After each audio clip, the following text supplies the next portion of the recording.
prostě není, musíme skalibrovat porotu a já budu ten, který záléne ten granát jako Kapitán Amerika ve filmu Kapitán Amerika. A předskočím, abych vám ukázal, jak může ten slam zhruba vypadat. Potom vy cvičně mě ohodnotíte, přičemž já se této soutěže neúčastním, já pouze moderuji, takže na mě ze mě padá tady ten stres. Já si to vlastně můžu užívat, a když to poseru, tak nevadí. Tak, přátelé, první text dnešního večera. Čím já to odpálím?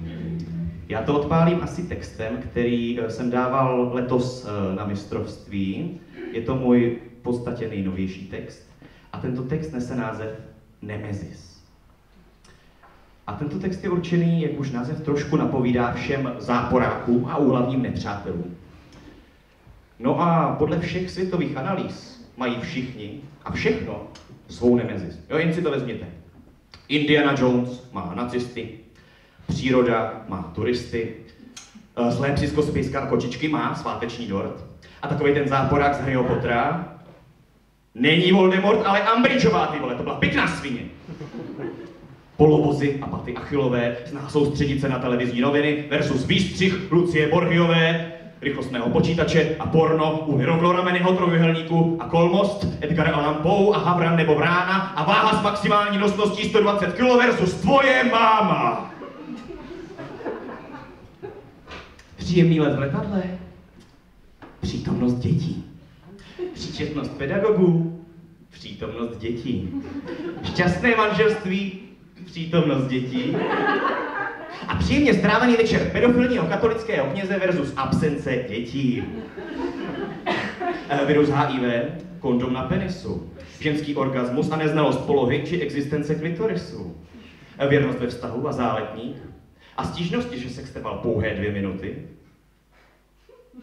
Začít s ním 1 minutu předtím, než se přechází ze zimního času na letní.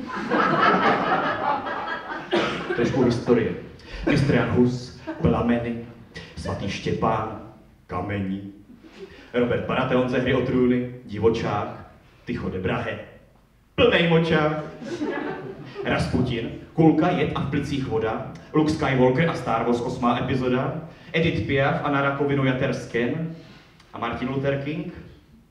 Fakt, že nahlas řekl, že má sen.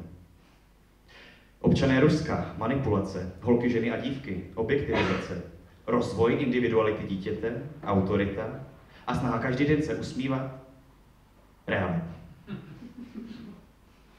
Podle všech světových analýz mají všichni a všechno svou nemezis, ale ne vždycky je to na škodu. Samota, v útulku zachráněný štěně, leukémie a dárcovství kostní dřeně, srdcová sedma a Uno reverse card a Vyverny ze hry Zaklínač 3, stříbrný meč a znamení art. Gamři se poznají. Kručení v žaludku, svíčková od baby a smutnej den rozáří, písnička od Aby. Slzy a obětí, odsun a přijetí, nedosolený hranolky a sodný chlorid, to je jako sůl, nebo hlasité prdnutí a možnost to na někoho hodit. Špatně namalovaný obrázek a kaučuková pryč, jako guma. Svý přátelé si držte blízko, jak se říká, ale nepřátelé ještě blíž. Díky. Ukázal, jakým způsobem může vypadat slamová improvizace. Je to moment, kdy si vlastně performer pořádně nic nepřipravil.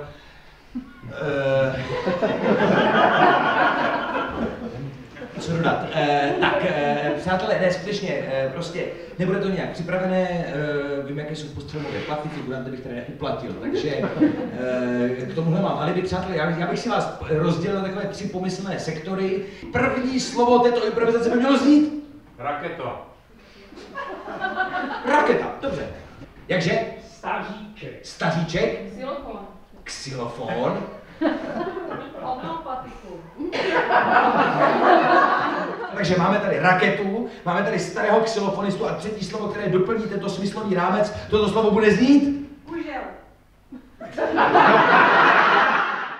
Vprostřed cesty stojí do skupiny sdružen oranžový dopravní plastový kužel. Stojí a když tam stojí, všem je jasné, že tam nikdo nemůže. Je to kužel důležitý. Místo toho, aby policista tam stál a vykládal všechny ty šity, že se to rekonstruuje, kužel tu je a kužel je nepřejeditelný. Není radno žádný punk. Když kužel autem přejedete, je to, jak když na protitankového ježka najede tank. Kužel se vzpříčí s pevností těch nejpevnějších světatyčí. A motor vozu vystřelí a je úplně vysoko. Kam až oko dohlédne. Nicméně věc je to jistá, že kužel může přihlédnout. Staříček. Xylofonista. Zasloužilý. Jsem xylofonista a na penzi žijí. Na penzi, jen jsem si vydělal v šumperské filharmonii, kde jsem si vyxylofonoval. Nemoc peněz, půjdu radši dál.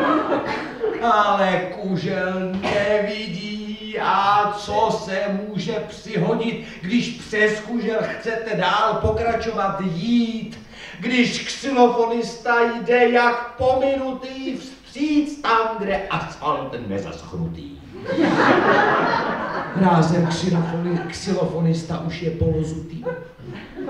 Boty připomínají dva Karly Goty. Jenž děkují za uhlení zlatého slavíka. Jen ta bota nic každá neříká. Kousek dál, pak ponožky. Dál pak kousky, pokožky. Je to žhavá lapálie. Starý xylofonista už si neříká je. Přemýšlí, co by mu pomohlo, možná nějaké homeopatikum. Ale za chvíli bolí to, že rypák už by si nejradši ráchal v piku, to je prostě, jo, tak já s tím nemůžu nic dělat. Když v tom už myslí, že po něm bude veta, přistává před něj mimozemská tenisová raketa. Co upadla mimozemšťanovi z forehandu? Hrozně moc daleko na jinou planetu říká tam nendu. A xylofonista rázem před sebou vidí působivou sportovní prebendu. Rázem si připadá jak největší světa hacker. S raketou je mladý rázem jako Boris Becker. S raketou a hrdý hoří ve žhavém asfaltu. Již píseň necpe se do ústních pantů, ale zmírá spokojený, že s postojem hrdiné bojovnice Kseny jen místo meče raketa naposled do vzduchu vylétá. Naštěstí kolem jel pan doktor Šlapeta, který včas xylofonistů uhasil, takže mezi námi bude zaplať pánbůh ještě trošku díl a tady bych to ukončil. Děkuji vám za pozornost. První stojí pomeranč. A slupka už ho tlačí. Těší se, že brzy bude mačkán v čusovači. Hnedka za ním limetka, ta strach najevo dává. Jaký asi bude život, až z ní bude šťáva. Třetí banán, žlutý jako špendlík vontu. Přišel jen ze zvědavosti, z okna viděl frontu. Třešeň hodně spěchá, ale není si moc jistá, zda ji někdo pustí, když je komunista.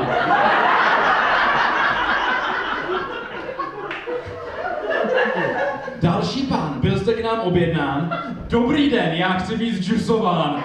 Pojďte dál, díky moc, není zač. Ovoce ve frontě na džusovač. Pomeranč se na džusovač těší věruhodně, až po kapkách bude stékat po stěnách a pod ně. Limetka se naposledy do mochýta máčí. Co když vážně není život už po džusovači?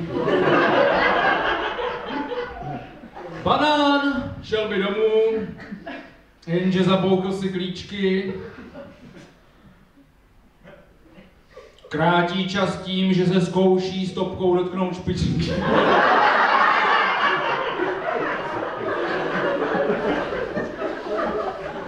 Třešeň hodně spěchá, valutama šustí, nabízí je banánovi, jestli prej pustí. Další pán, odkud k nám míříte? Dobrý den, džusovat umíte? Umíme, díky moc, není zač. Ovoce ve frontě na džusovač. Ej, zatanči si pomeranči, než se fronta pohne. Dřívež tento skvělý rým mi nohavice šlohne.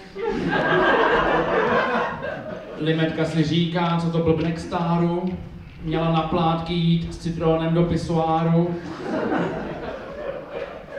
Třešeň tady nervózní, zda stihne 5letku. Zkouší tajně proplížit se i před Limetku. Banán dumá nad tím, kde se asi klíče zháněj. Vzpomíná na časy, kdy se fronty stály na něj.